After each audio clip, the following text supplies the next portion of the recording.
Merhaba arkadaşlar, bugün sizlerle birlikte Minecraft oynuyorum arkadaşlar. Odun kırma modu nasıl yapılır onu göstereceğim arkadaşlar. Yeni dünya oluşturuyoruz. Hızlıca videomu hızlıca bitsin. Çok uzun sürmesini istemiyorum.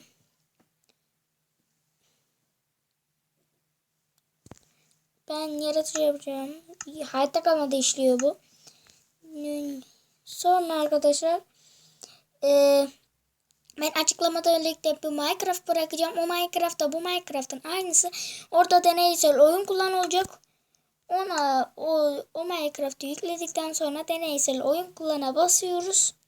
Sonra aşağı iniyoruz. Davran paketinden ben arkadaşlar bu modu açıklamaya bırakacağım. Artı işaretine basıyoruz. Devam ete basıyoruz. Bu bizim odun modumuz yukarı çıkıyor. Sonra dünya oluştur diyelim. Arkadaşlar girdikten sonra görüşürüz.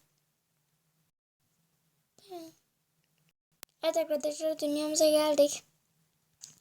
Şöyle bir çarp yok mu ya? Heh. Şöyle bir balta da alalım. Bütün baltalardan oluyor.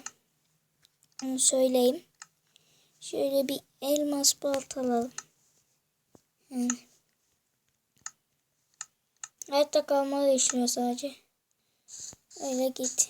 Bütün ağaçlarda da oluyor. Bakın oldu.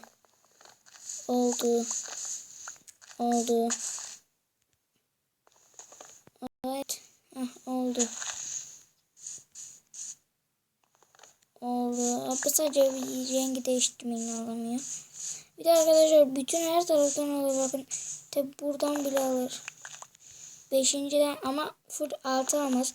Arkadaşlar videomu beğenip like atarsanız beni çok mutlu edersiniz. Bir dahaki videoma kadar görüşürüz. Bay bay.